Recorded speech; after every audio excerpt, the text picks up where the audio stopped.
My name is Jenna Parker, and I am 31 years old.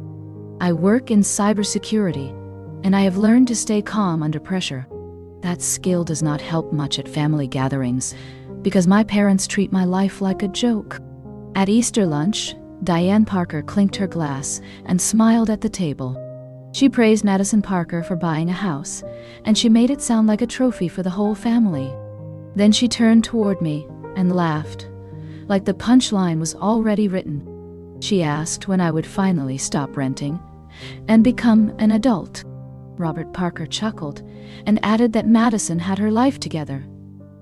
Maison Tourneo. A few relatives smiled politely and waited for me to play along. Madison leaned back in her chair and wore a calm expression that felt practiced. She said she did not mean to brag, but she could not help being responsible. I kept my face neutral, and I tried to swallow the familiar sting. I paid my bills. I worked long hours, and I lived carefully. But in that room, none of it counted, because I did not own a house with a front porch and a key. Diane kept going, and her voice stayed light. She said Jenna is smart, but Jenna always makes excuses. She said maybe Jenna should find a man who can provide. The table laughed again, and my cheeks warmed. I looked at my plate and counted breaths, because anger would only feed her. I could have told them about my savings and my plans. I could have reminded them that student loans take time, and rent is not a moral failure. Instead, I listened, and I watched how easily they enjoyed my embarrassment. I noticed how Robert followed Diane led, and how Madison let it happen without blinking. That day, something settled inside me, quiet and unshakable. I would stop explaining myself to people who needed me to be small. I would build my future privately, and I would let my results speak. And when the moment came, I would not raise my voice. I would simply open the door they swore I would never own.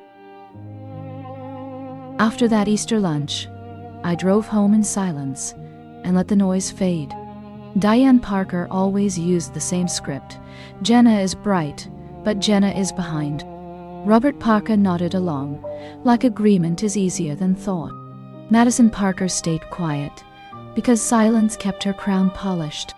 I had heard it for years, at birthdays, weddings, and random Sunday dinners.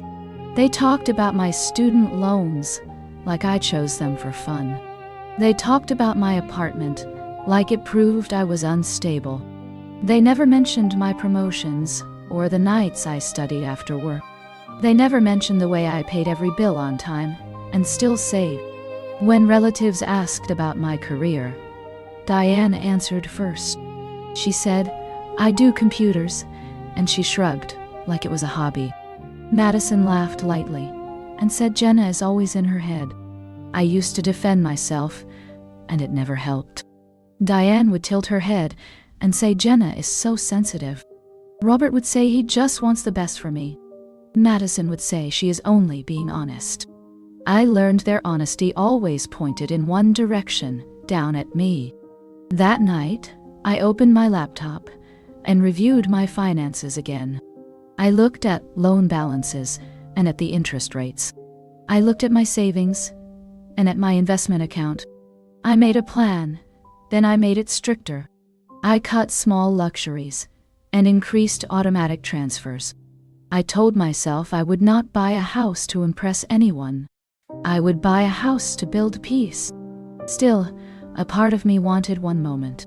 One moment where Diane could not laugh and Madison could not smirk.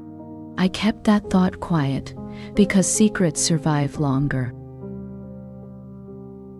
A week later, I visited my parents to drop off groceries, and the topic returned fast. Diane Parker asked if I had finally learned to budget. Robert Parker joked that I should stop buying coffee and start buying property. Madison Parker sent me a link to a listing and wrote that it might be a good starter home. I did not answer, and I watched their faces. They did not want dialogue. They wanted dominance. When I left, I sat in my car and tried to remember something Daniel, my old guidance counselor, once told me. He said my college fund should cover more than I expected if my parents used it properly. I remembered that because it never happened. I took loans and I worked 2 jobs and I still struggled. I always assumed the fund was smaller than promised, or maybe it never existed. That assumption was convenient for Diane because it kept blame on me. A few days later, I ran into Uncle Raymond Parker at a coffee shop. He asked how I was doing, and he sounded sincere. I almost gave him the same safe answer, but his eyes held steady. I told him the truth. I was tired of being treated like a failure. Uncle Raymond sighed and said he has wanted to speak for years. He asked me if I knew what happened to my college fund. My stomach tightened, and I told him I thought it was used for tuition. Uncle Raymond shook his head slowly. He said, "Diane emptied it right when I turned 18. He said the money went into my parents' joint account and then disappeared. I felt my pulse in my ears, and I asked where it went. Uncle Raymond looked away, then back at me. He said it became Madison down payment 2 weeks later." I sat with Uncle Raymond Parker, and my hands stayed cold on the cup. I asked him how he knew, and he answered without drama. He said he helped Robert Parker set up paperwork years ago. He said he saw the transfer records, and he saw the timing. He did not speak with anger. He spoke with regret. I felt my chest tighten, as if air had thickened. So the jokes were not only cruel, they were calculated. Diane Parker laughed at my renting, while she knew she caused it. Madison Parker wore her success like virtue, while it was built from my future. I asked Uncle Raymond why he never told me sooner. He said he tried, but Diane shut him down, and the family avoided conflict. He said he was sorry, and he meant it. I thanked him, because I needed at least one adult to be honest. Then I drove home and did not turn on music. I opened a notebook and wrote what I knew. Date: I turned 18. The fund withdrawal. 2 weeks later, Madison House, down payment. I wrote it like an incident report because that is how my mind works. In cybersecurity, truth lives in logs, not in feelings. I needed proof, not rage. I requested old bank statements through proper channels, and I searched my email for anything about the fund.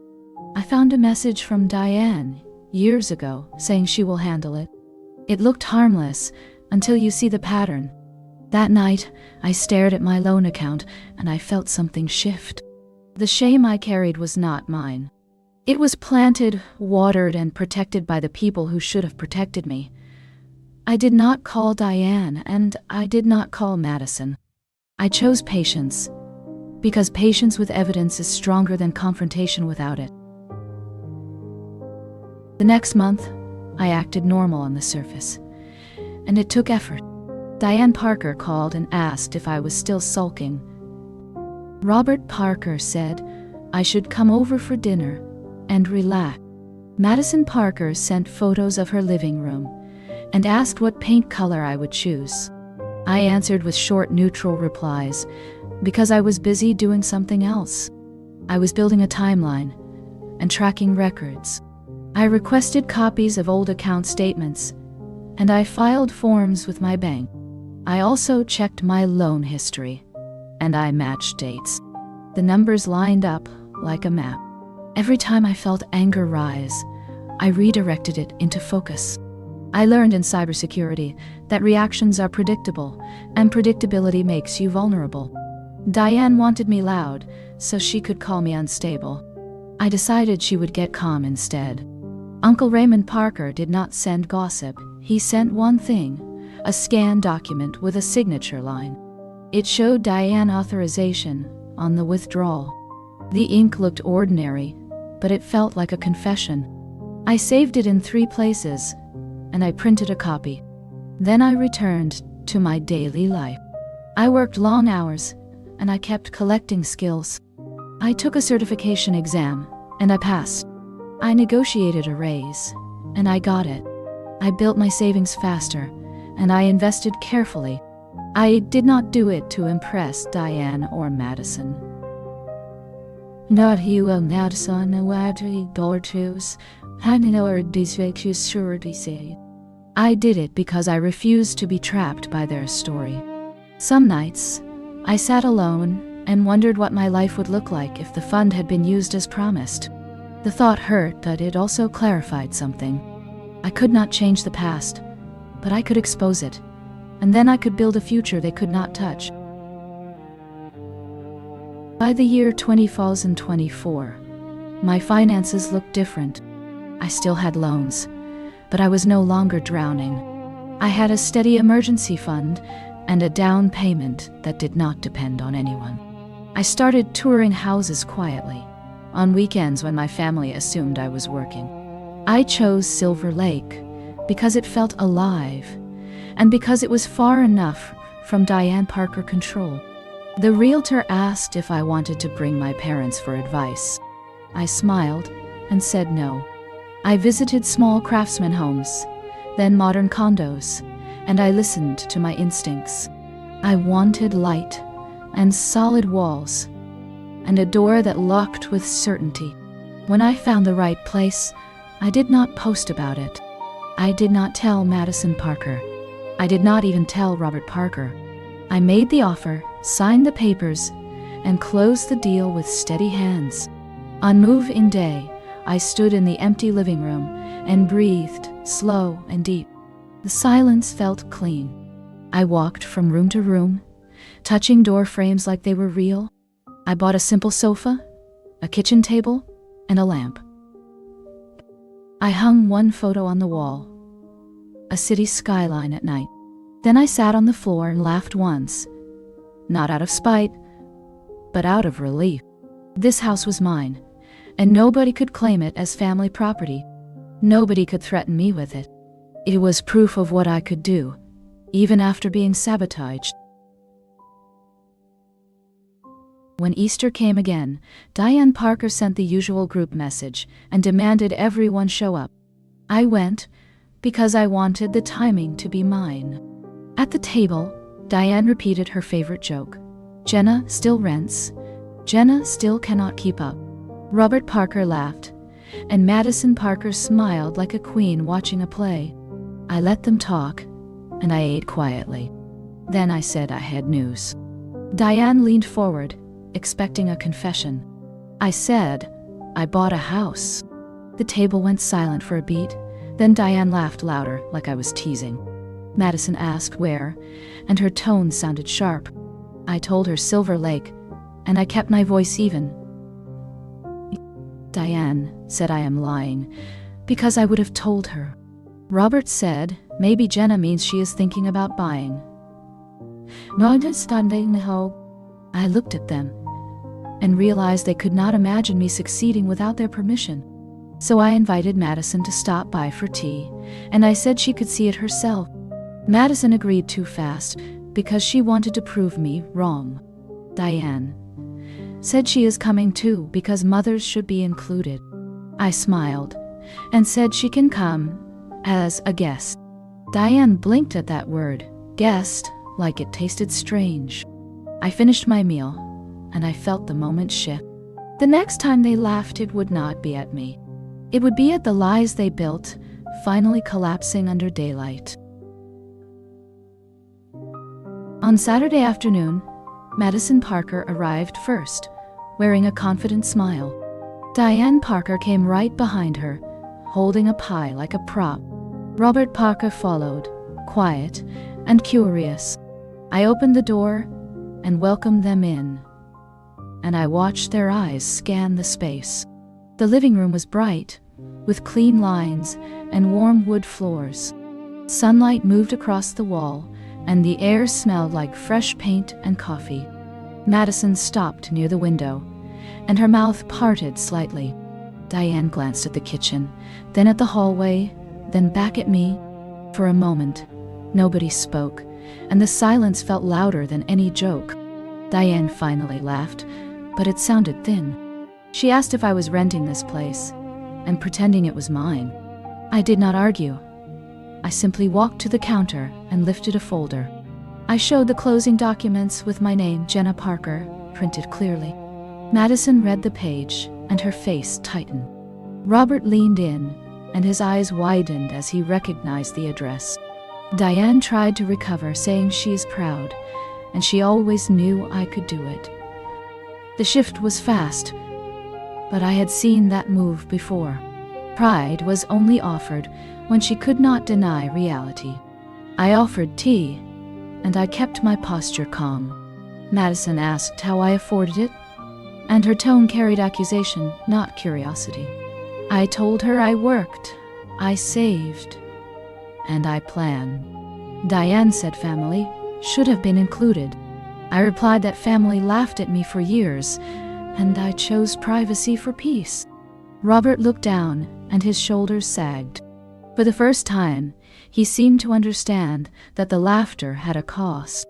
Diane walked through the house like she was inspecting, not visiting. I let her because the walls did not belong to her. Nothing in this house belonged to her.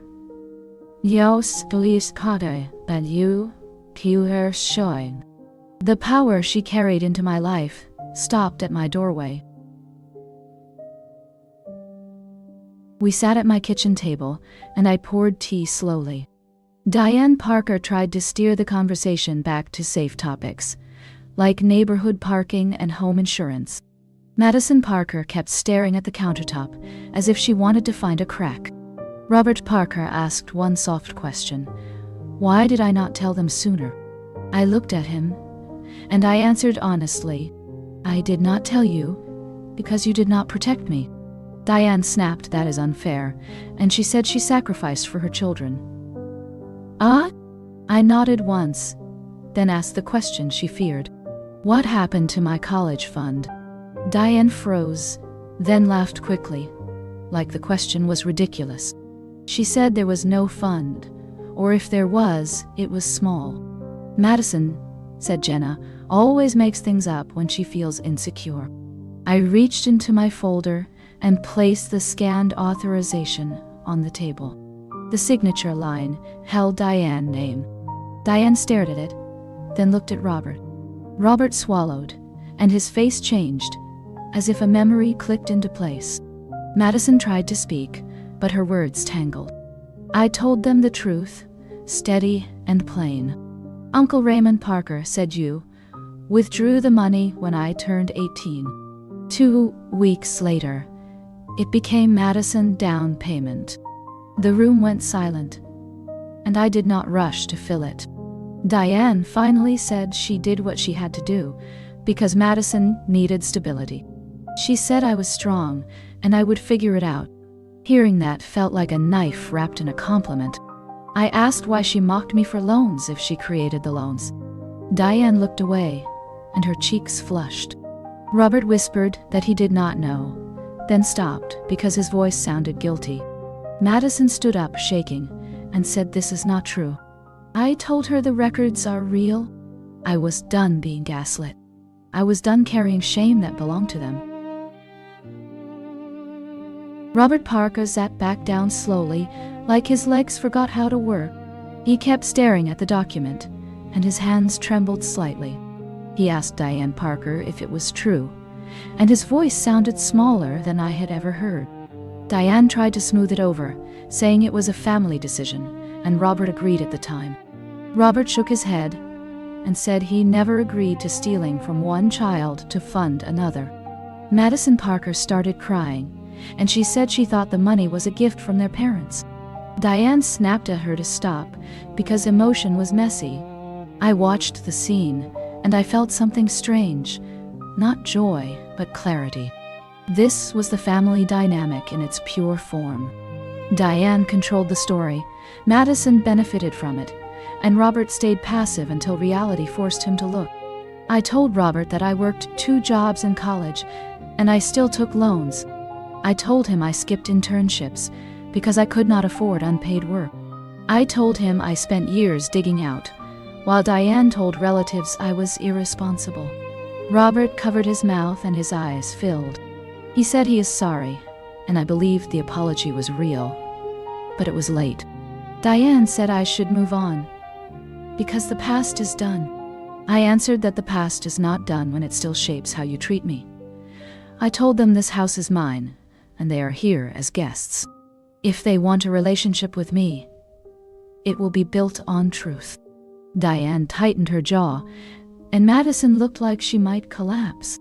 Robert nodded slowly, as if he was seeing his family with new eyes. And I realized my goal was not to destroy them. My goal was to stop their laughter from following me into every room. No, in this room, their laughter ended. Diane Parker recovered first, because she always did. She set her shoulders, lifted her chin, and tried a softer voice. She said she made a hard choice for the family. She said Madison Parker was ready for a house, and I was young and adaptable. She said she never meant to hurt me, and she thought I would be fine.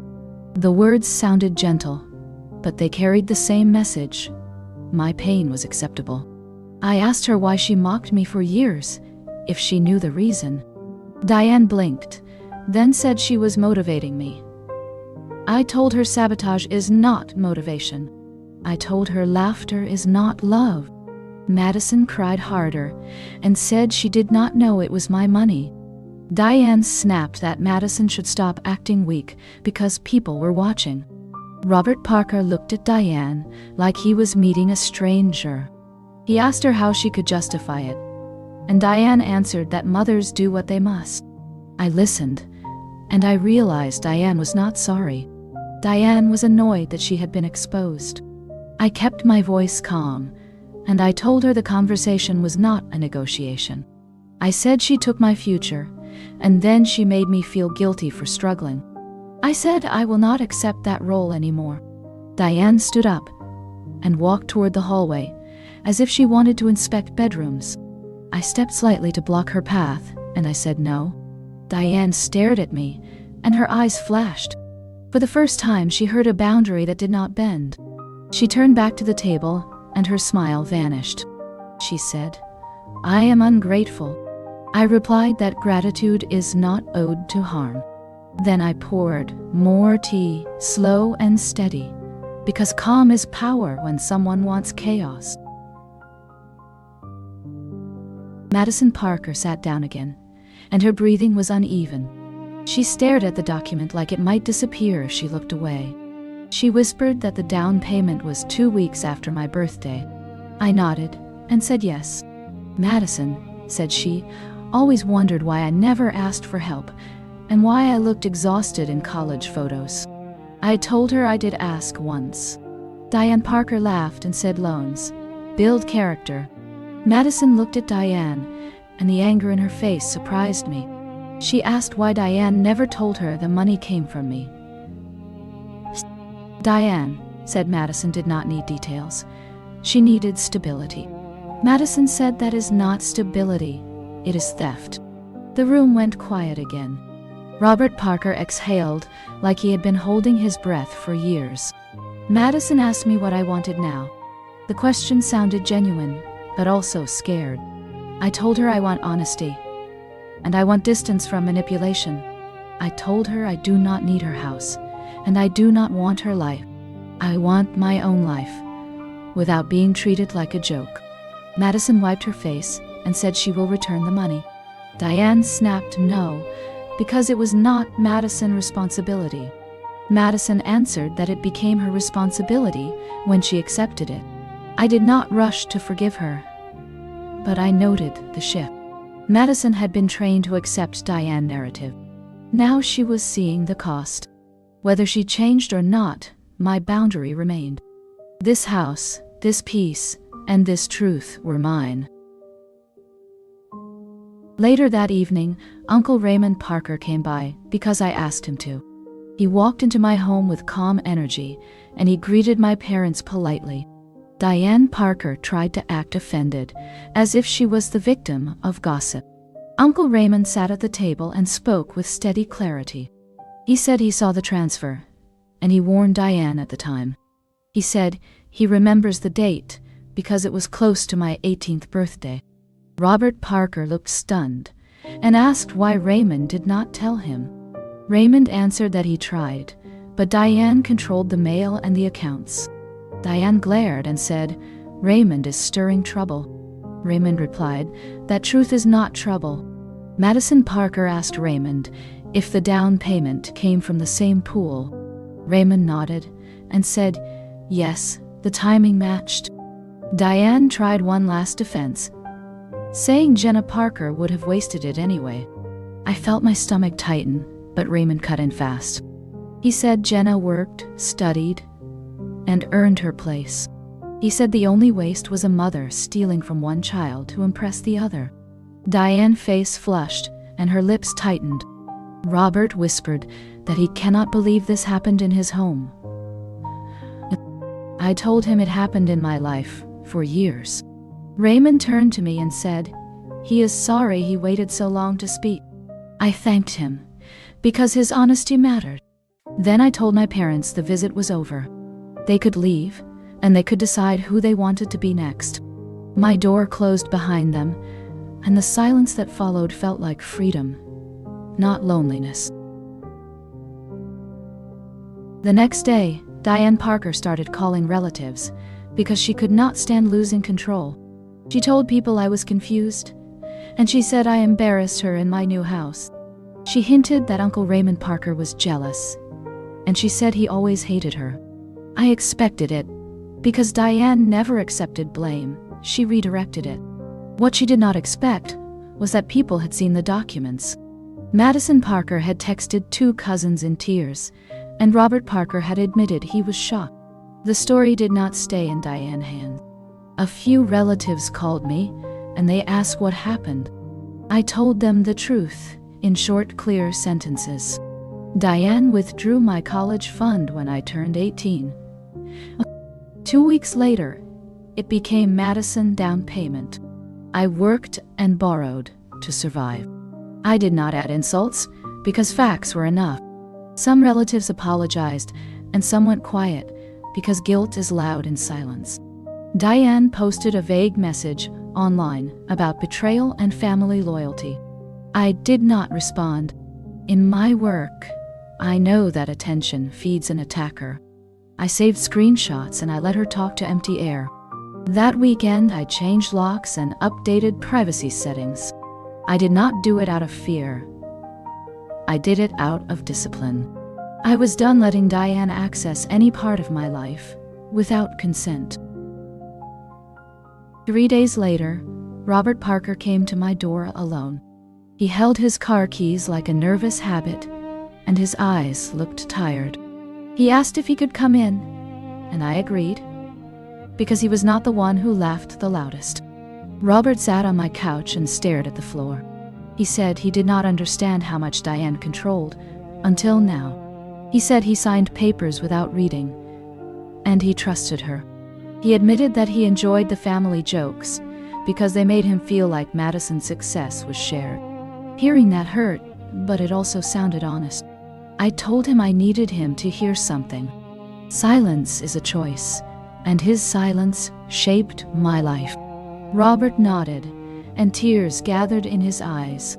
He said he is sorry, and he asked what he can do.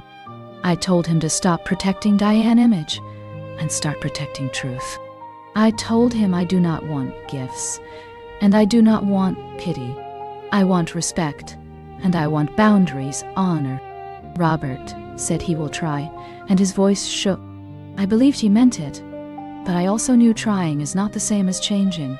Before he left, Robert asked if he could see the backyard. I walked him out, and he looked around like he was seeing my independence for the first time. He said I built something good. I said I built it without help. Robert swallowed, then whispered that Diane will not take this from me again. I watched him drive away, and I hoped his promise would become action. That night, I wrote a short message to Diane Parker and Madison Parker, and I kept it clean. I said contact will be limited, and visits to my home require permission. I said I will not accept jokes about my finances, my housing, or my worth.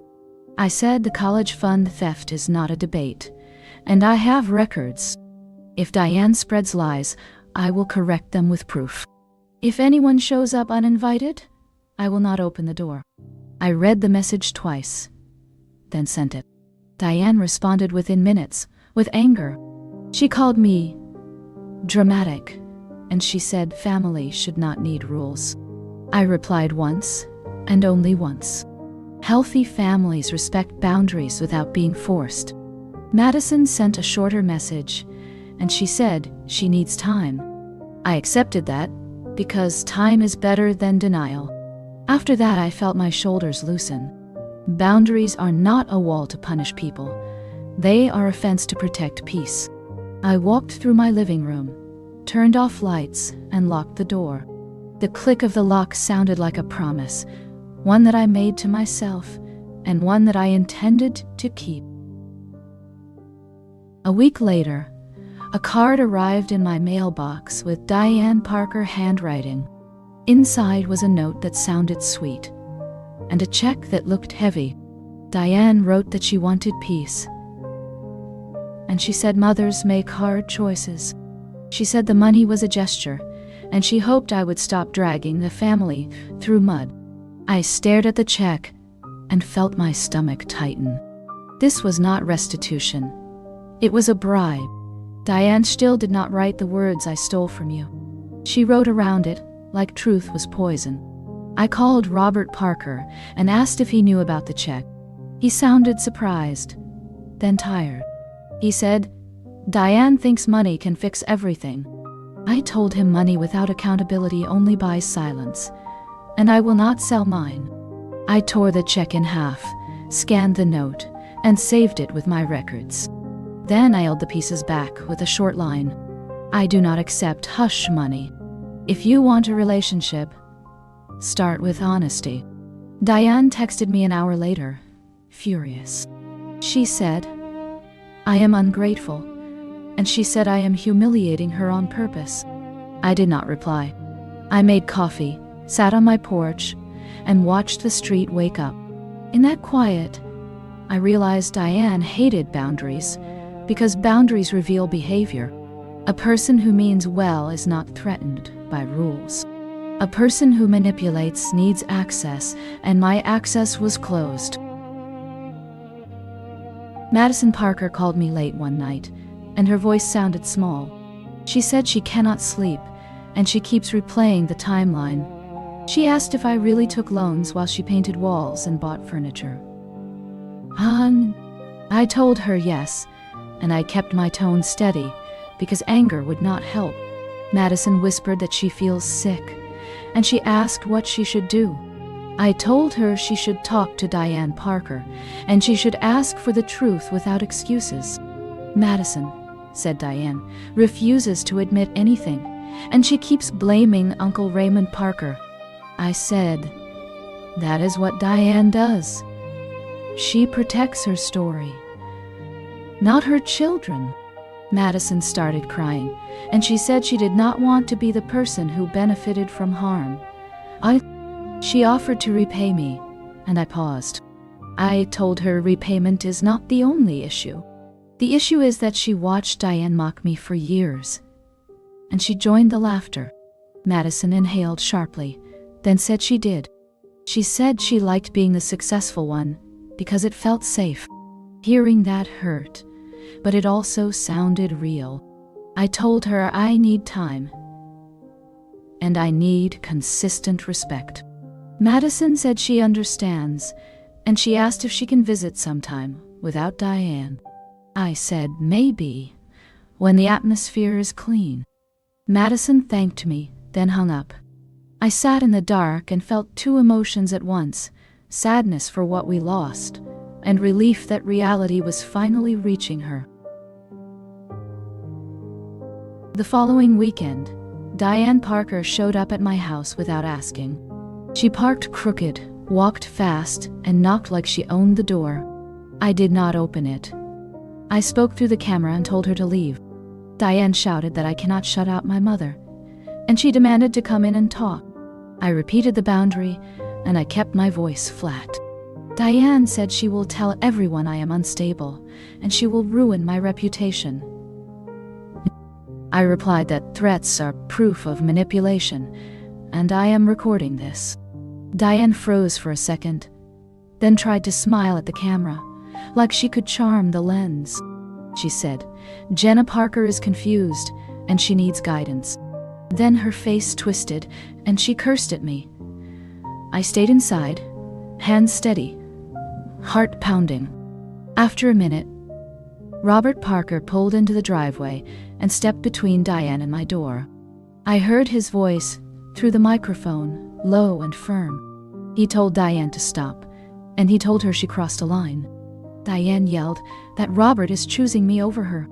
Robert answered that he is choosing what is right, and he should have done it years ago. Diane stormed back to her car, and tires scraped the curb as she left. I sat down on my kitchen floor afterward and breathed slowly until my pulse calmed. The boundary held. The door stayed closed. And for the first time, Diane could not force her way into my life, because I finally understood something simple. Love does not require access, but control always does. The day after Diane Parker showed up at my door, Robert Parker called and asked to meet. We sat at a small cafe, and he looked like he had not slept. He said he had a long talk with Diane, and it did not go well. He said she blamed me, blamed Uncle Raymond Parker, and blamed everyone but herself. Robert said he finally asked her one direct question. "Why did you take Jenna Parker College Fund?" Diane answered that Jenna would have wasted it, and Madison needed a house to stay stable. Robert said he felt sick hearing it, because it sounded like a plan, not a mistake. I listened, and I kept my hands wrapped around my cup. Robert admitted he let Diane manage everything, because it was easier, and because he liked believing the family was fine. He said he understands now that fine was a mask. He apologized again, but this time he also made a promise. He said he will separate accounts, and he will stop letting Diane use money as a weapon. He said he will not pressure me to forgive, and he will not bring Diane to my door again. I told him that is a start, but trust is earned in repetition. Robert nodded, and his eyes filled. He said he misses me, and he hates that his house became a place where I was laughed at. I told him I missed the idea of a father more than the reality I had. That line landed hard, and Robert did not argue. He asked if I would allow him to visit sometimes, alone, and only if he asks first. I said yes, because he is showing effort, and effort matters. When we stood to leave, Robert looked at me and said something simple. He said he is proud of my house, and he is ashamed of the jokes. I accepted that, and I walked out into sunlight, feeling steady. I was not waiting for Robert to save me. I was watching him choose who he wanted to be, now that denial was gone. A few days later, Madison Parker texted me and asked if she could come over, alone. I considered it for a full hour. Then I agreed to one short visit. Madison arrived with red eyes and a folder in her hands. She sat on my couch, and she did not look around like a competitor. She looked around like a person realizing the cost of a lie. Madison said she confronted Diane Parker, and Diane refused to admit the truth. Madison, said Diane, called me selfish and said I was ruining the family. Madison told her that the family was ruined when Diane stole from me. Hearing Madison say those words felt unreal. Madison slid the folder across the coffee table. Inside was a cashier check made out to me for part of the amount. Madison said, she cannot undo what happened, but she can stop pretending it was fine. I did not take the check right away. I asked her why now. Madison said she cannot keep living on a foundation that hurts someone else. She said she remembers laughing at me, and she feels ashamed. She admitted she liked being the successful daughter because Diane rewarded her for it. She said she wants to change, even if Diane never does. I told Madison I appreciate accountability, but I am not handing out forgiveness like candy. I said we can build something new, slowly, if she respects boundaries and stops playing Diane games. Madison nodded, and she did not demand comfort. Before she left, she looked at my front door, then back at me. She said she understands why I keep it locked. I told her the lock is not for punishment. It is for peace. Madison walked out quietly, and I sat in the silence wondering if this was the beginning of something honest, or just another wave in a long storm. Summer arrived, and my house started to feel fully mine. I planted herbs on the balcony, and I learned which window caught the best light. Work stayed busy, but it was the good kind of busy. The kind that builds confidence. Diane Parker kept trying to pull me back into her orbit. She sent messages that switched from sweet to sharp, sometimes in the same hour. She told me I am disrespectful. Then she told me she misses me. Then she told me I will regret this. I kept saving screenshots, and I kept not responding. Robert Parker visited twice, always alone, always after asking. He helped fix a loose cabinet hinge once, and he did not make it a performance. Madison Parker called sometimes, and she spoke like a person learning a new language, honesty without applause. Uncle Raymond Parker checked in, and he never asked me to soften the truth. One evening, I sat in my living room and looked at the folder of documents on my shelf. The signatures, the dates, the transfers, all of it.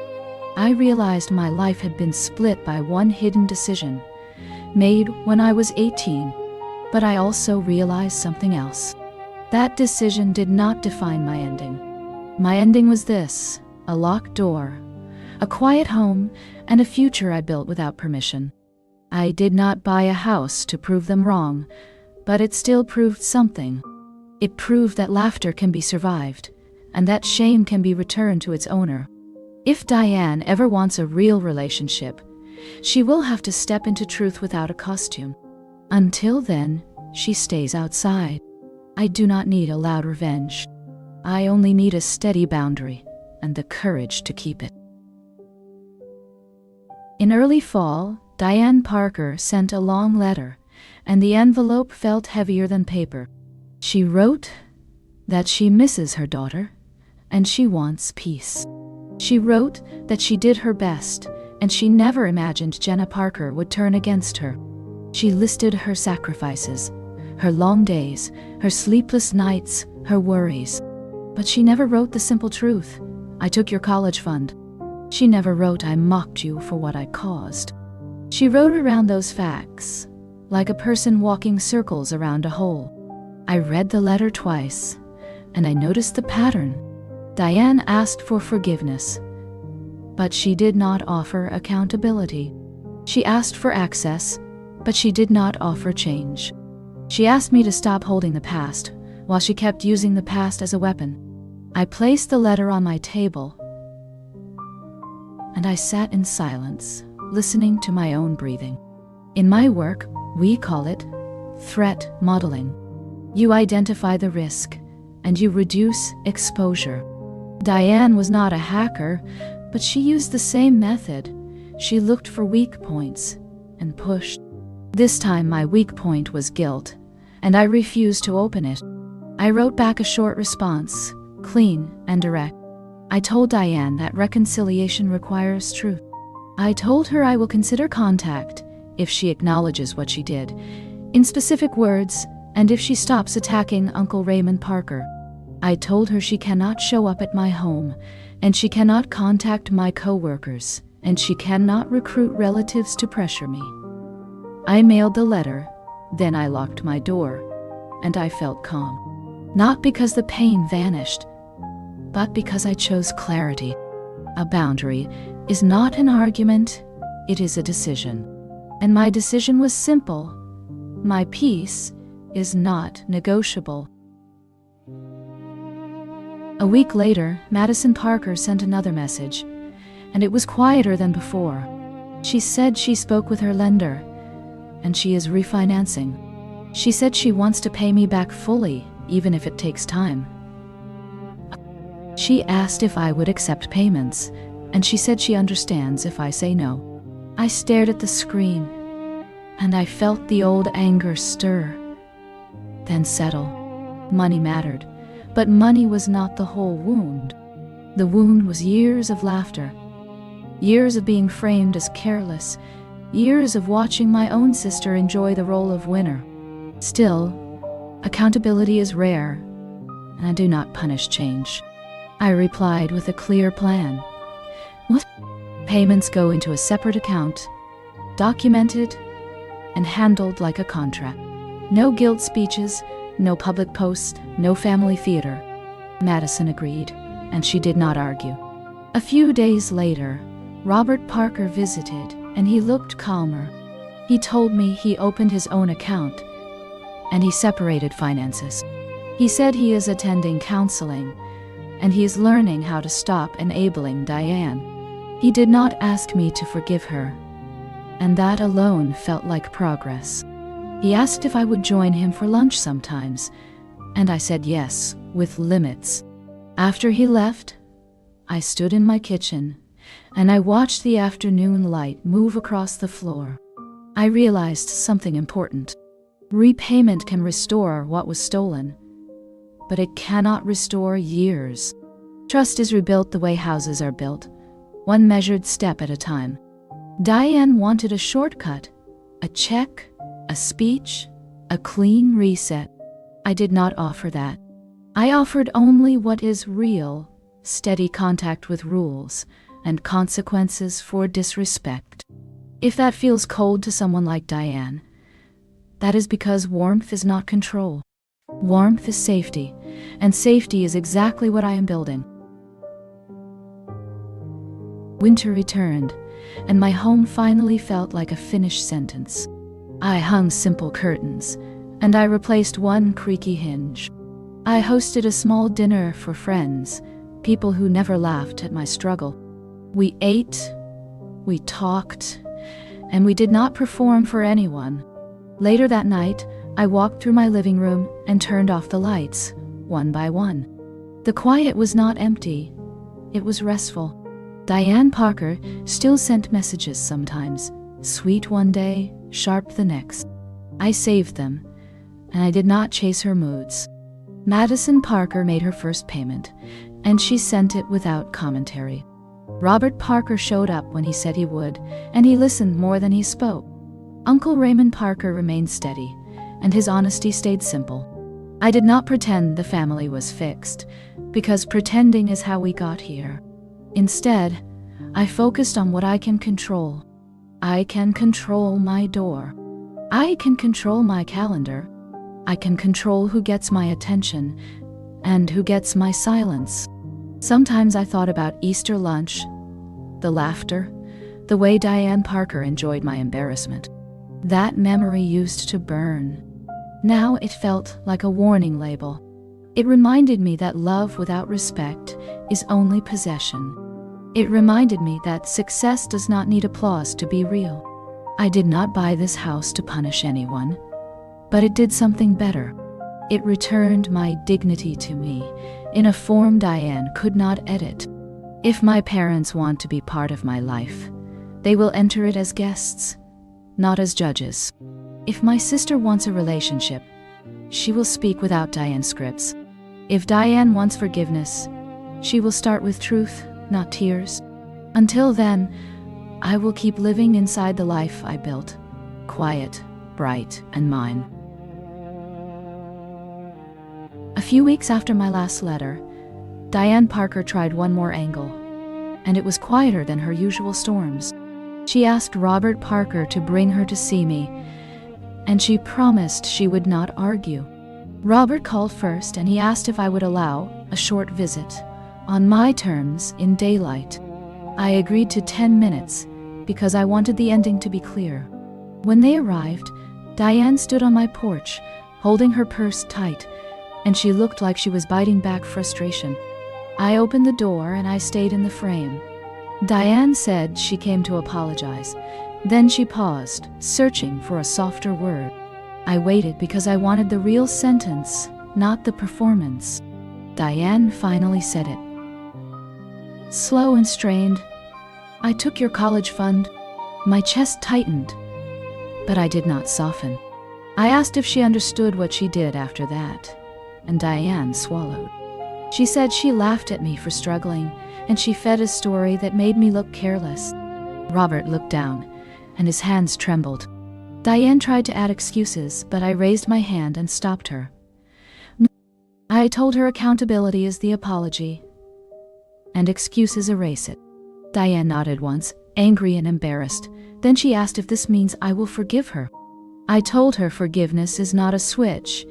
It is a process, and it does not guarantee access. I said we can talk again someday, if respect stays consistent. I also said my home remains mine, and visits will always require permission. Diane stared at me, and she did not like hearing the rules. But she also understood. The door was not hers anymore. She turned, walked back to the car, and did not slam the door. That small control told me she finally felt consequences. After that visit, I noticed something inside me relax. The truth had been spoken out loud, and it changed the air. Diane Parker did not suddenly become kind, but she stopped acting like I owed her unlimited access. Robert Parker continued counseling, and he kept showing up with steady behavior. He asked before visiting. He listened without defending Diane, and he stopped telling me to keep the peace. Madison Parker kept sending payments, and she kept them quiet and documented. She also stopped making jokes, and she stopped competing. When we spoke, her tone sounded human, not rehearsed. Uncle Raymond Parker remained a steady point, and I thanked him again for choosing honesty. Work stayed busy, and I took on a new project that made me proud. I also began building a life outside the family script. I joined a weekend hiking group, and I hosted friends for dinner. I filled my shelves with books I actually read, and I stopped explaining my choices. Some nights, memories still surfaced. That Easter laughter, the heat in my face, the way Diane Parker enjoyed the joke. But those memories stopped owning me, because my present was stronger. I learned to treat my peace like a system. You monitor it, you update it, and you do not ignore warnings. If Diane tried to push, I stepped back. If Madison tried to get emotional comfort without accountability, I stayed calm and clear. I did not punish anyone. I simply refused manipulation. The most surprising part was how ordinary joy returned. Cooking dinner, watering plants, unlocking my own door, then locking it at night. These small acts felt like proof. Not proof for them. Proof for me. I was never the family failure. I was a person carrying a burden they hid, and I survived it. Then I built something better. The next Easter arrived, and I did not go to Diane Parker House. I sent a short message to Robert Parker, and I wished him well. I sent a polite note to Madison Parker, and I thanked her for staying consistent. Diane Parker sent a greeting that looked careful, and I replied with one neutral sentence. I did not argue, and I did not perform a reunion for anyone. That day, I stayed home, opened my windows, and let sunlight move across my floor. I made tea, sat at my table, and listened to birds outside. I thought about how many years I believed I was behind, when I was actually carrying a hidden theft. I thought about how easily families can build a villain, and how hard it is to step out of that role. The difference, I finally learned, is boundaries. Boundaries are not cold. They are clear. They protect love from turning into possession. They protect truth from being rewritten. If my parents want a place in my life, they will enter it as respectful guests. If they want to laugh at someone, they will do it far from my door. I will not beg for dignity, and I will not trade silence for comfort. My house is not a trophy. It is a safe space. My story is not a joke. It is evidence of endurance. People can laugh when they think you are trapped, but laughter dies when you open a door they never expected you to own. And now the only person holding the key is me.